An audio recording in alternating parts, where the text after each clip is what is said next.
নমস্কাৰ সকলোকে স্বাগতম জনাইছোঁ মোৰ অন্য এটা ভিডিঅ'লৈ। তো আজি আমি গৈ আছোঁ আমাৰ গাঁৱৰ এটা ছাইডত। তো এটা ছাইড হয়তো আপোনালোকক দেখুৱাইছোঁ আগতে বৰঝৰা। তো আজি আন এটা ছাইড দেখুৱাম। তো ভিডিঅ'টি আগলৈ চাই থাকিব, মোৰ লগত কেনেকুৱা আমাৰ গাঁওখন, তো কি কি আছে তো সকলো দেখুৱাই থাকিম, তো চাই থাকিব। তো বৰঝৰাৰ ৰাস্তাটো হ'ল সেই ছাইডেদি সৌৱা, সেই তাত আছে বৰঝৰাটো। তো আজি গৈ আছোঁ এই ছাইডে।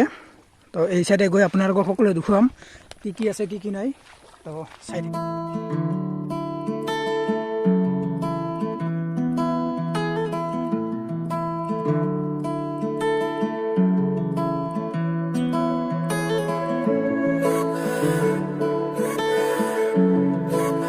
তো লাহে লাহে খোজকাঢ়ি গৈ আছোঁ এতিয়া। আৰু এইবোৰ দেখা পাইছে আপোনালোকে, নিশ্চয় কোনোবাই চিনি পাইছে, কোনোবাই হয়তো চিনি পোৱা নাই।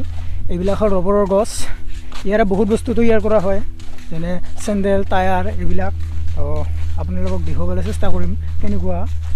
তো ওচৰত গৈ আপোনালোকক দেখুৱাম ৰবৰ কেনেকৈ উলিয়াই, কি কৰে।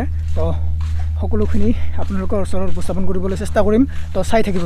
তো আপোনালোকে এইবোৰ নিশ্চয় দেখা পাইছে, এনেকৈ কাটি দিয়ে। তো বিশেষ এখন কটাৰী আছে, এই ৰবৰ গছ কটা। এনেকৈ কটাৰ পিছত এনেকৈ আঠাসমূহ ওলাই এইটো বস্তুত পৰেগৈ এইটো দি। তো এয়া হ'ল এটা এনেকৈ থোৱা হয় এইটো। তো ইয়াত আঠাখিনি পৰি জমা হয় আৰু পিছত তেলৰ জাৰকিনত ভৰাই লৈ যায় আৰু মাৰ্কেটত বিক্ৰী কৰা হয় এইবোৰ। তো এই বস্তুটোৰ এটা বিশেষত্ব আছে যে ৱৰ্ল্ডত ইয়াৰ ৰেট একে। তো সকলোখিনি লাহে লাহে কৈ আছোঁ। আপোনালোকে এই বাগানখন কেনেকুৱা পাই আছে, এবাৰ পিছফালে চাওক না, কিমান সুন্দৰ বাগানখন। তো এইবিলাকত চিনেমেটিক শ্বটৰ বাবে বহুত ভাল। তো দেখুৱাই আছোঁ লাহে লাহে, ৰ'ব আপোনালোকৰ কাৰণে। এনেকৈ শাৰী শাৰীকৈ ৰবৰ গছসমূহ ৰোৱা হয়। তো লাগে, বহুত সময় লাগে এইবোৰ হোৱাতে, মোটামুটি 10-12 বছৰ লাগি যায়। তো হোৱাৰ পিছতহে মেইন ইনকামটো হয়। তো এনেকৈয়ে ৰবৰ খেতিবোৰ কৰা হয়। তো ইয়াৰ এটা চিনেমেটিক শ্বট আপোনালোকক দেখুৱাই আছোঁ, চিনেমেটিক শ্বটটো। তো চাই ল'ব।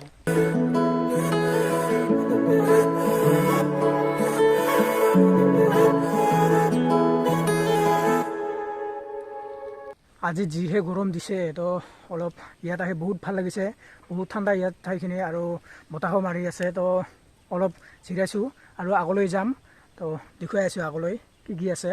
আগতে অলপ পাহাৰৰ ওপৰতো উঠিম। তো আপোনালোকক দেখুৱাম। সৰু সৰু ঝৰ্ণা কিছুমান আছে এই চাইডেদি। তো সেইবোৰ আপোনালোকক দেখুৱাম। ইয়াত বহু সময় ৰখিলোঁ। এতিয়া ইয়াত ৰবৰ বাগানৰ পৰা ওলালোঁ। তো অলপ ইফালে যাম আৰু ভালদৰে আপোনালোকক আমাৰ গাঁওখন আজি দেখুৱাম বুলি কৈছোঁ যেতিয়া দেখুৱামেই। তো চাই থাকক। এয়া চাব পাৰে, ইফালেও ৰবৰ বাগান আৰু ইফালেও ৰবৰ বাগান, দুই চাইডে ৰবৰ বাগান। আৰু এয়া মাজেদি ৰাস্তাটো। তো এই ৰাস্তাটোদি গৈ আছোঁ লাহে লাহে আগলৈ। পাহাৰৰ ওচৰত গৈ আছোঁ লাহে লাহে। তো ওচৰত গৈ আপোনালোকক দেখুৱাম পাহাৰখন।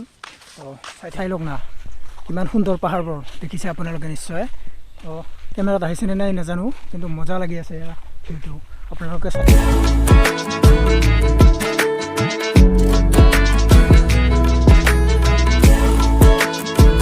তো আহি পালোঁ এয়া কাল্টিবাৰী আইথান। এয়া মন্দিৰটো চাব পাৰে, সেয়া মন্দিৰ। এই কাল্টিবাৰীৰ পূজাটো ধান ৰুবৰ সময়ত এবাৰ হয় আৰু ধান কটা মৰাৰ পিছত এবাৰ হয়। তো সমূহ ৰাইজে ইয়াত আহি উপস্থিত হয় আৰু ইয়াত এটা ভালদৰে ভোজ এটা দিয়া হয় এই কাল্টিবাৰী পূজাত। তো নিশ্চয় কেতিয়াবা দেখুৱাম আপোনালোকক, যেতিয়া এতিয়াতো ধান ৰোৱা হৈ গ'ল। তো এতিয়া যেতিয়া ধান কটা মৰা হ'ব, তেতিয়া এবাৰ পূজা হ'ব। তো সেই পূজাটো আপোনালোকক নিশ্চয় চেষ্টা কৰিম দেখুৱাবলৈ। তো মোৰ ভিডিঅ' চাই থাকিলে আপোনালোকে গমেই পাব নিশ্চয়। তো যদি কোনোবাই এতিয়ালৈকে চেনেলটো ছাবস্ক্ৰাইব কৰা নাই, প্লিজ ছাবস্ক্ৰাইব কৰি ল'ব, যাতে আৰু নতুন নতুন ভিডিঅ' চাব পাৰে আপোনালোকে। তো এতিয়া আমি যাম সৌ ছাইডত যাম আমি এতিয়া, সৌ পাহাৰখনৰ এই পূৰা মাজভাগত যাম আমি। তো পৰা এতিয়া সেই ছাইডে যাম, সেই পাহাৰৰ ছাইডে যাম। তো তাতে এটা সৰুকৈ ঝৰ্ণা আছে, তাতে গৈ অলপ ফ্ৰেছ হৈ লওঁ, মুখ হাত ধুম। তো চাই ল'ব। তো এয়া পাহাৰত লাহে লাহে উঠি আহিলোঁ। সৌৱা চাব পাৰে আপোনালোকে, সেয়া ফৰেষ্ট ডিপাৰ্টমেণ্টৰ ঘৰ। তো এয়া চাই লওক, সমূহ এৰিয়াখিনি চাই লওক। এয়া সৰু সৰু গছৰ পুলি ৰোৱা হৈছে, এইবিলাক গছৰ পুলি। তো লাহে লাহে বৃক্ষৰোপণ কৰি মানে এই জেগাখিনি অলপ বেলেগ ধৰণৰ বনাব আৰু। তো এয়া চাব পাৰে কিমান গছৰ পুলি, এইবিলাক চাব পাৰে। তো লাহে লাহে গৈ আছোঁ আৰু সেইফালে। তো আপোনালোকে মোৰ লগত চাই থাকক, গৈ আছোঁ। সৌ আগত আছে ঝৰ্ণাটো, তো তাতে গৈ আছোঁ লাহে লাহে। ইয়াত ইমান জংঘলৰ মাজেদি আহিলোঁ ন, একদম এই লজেন বাইকো যোগে ধৰিছিল, মোকো যোগে ধৰি গৈছিল একদম। এই বহুত জংঘল হৈ গৈছে এই ঠাইডোখৰ। আগতে 3-4 বছৰ আগতে এনেকুৱা নাছিলে, একদম সুন্দৰ আছিল ঠাইডোখৰ। বৰ্তমান মানুহৰো ইমান চলাচল নহয়, তো ফৰেষ্ট ডিপাৰ্টমেণ্টে এইবিলাক লৈ ল'লে ন, তো এতিয়া ইমান মানুহো নহয়, তো বহুত জংঘল হৈ গৈছে। পিছফালে চাব পাৰে আপোনালোকে, এয়া বহুত জংঘল হৈছে। তো এই জংঘলৰ কাষতে এয়া ঝৰ্ণাটো। তো আগতে আমি যেতিয়া সৰু সৰু আছিলোঁ, এই ৰাস্তাটো দি আমি কিবা পাহাৰত গৈছিলোঁ খৰি আনিবলৈ। তো এতিয়া মনত পৰে সেইবোৰ কথা। তো এতিয়া বহুত দিন হ'ল পাহাৰত খৰি আনিবলৈ নাযাওঁ, আৰু এতিয়া গাঁৱৰ মানুহখিনিও বৰ্তমান খৰি আনিবলৈ নাযায় পাহাৰত ইমান, তো বেলেগ কাম কৰে। আগতে খৰি আনিয়ে মানুহবিলাক চলিছিল। তো এতিয়া বহু চেঞ্জ হ'ল, তো বাহিৰা কামবিলাকে বেছি কৰে আজিকালি।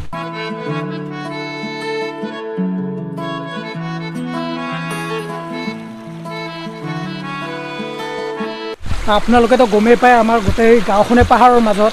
তো চাৰিওফালে পাহাৰ, আৰু এনেকুৱা সৰু সৰু ঝৰ্ণা বহুত আছে আমাৰ গাঁওখনত। তো কোনোবাই যদি কেতিয়াবা আহে, নিশ্চয় লৈ আহিব পাৰিম ইয়াত, ইচ্ছা কৰিলে আহিব পাৰে। একদম পিকনিকৰ কাৰণে বহুত ধুনীয়া আমাৰ গাঁওখন, পিকনিক স্পট বহুত আছে। তো নিশ্চয় আহিব পাৰে আপোনালোকে এবাৰ।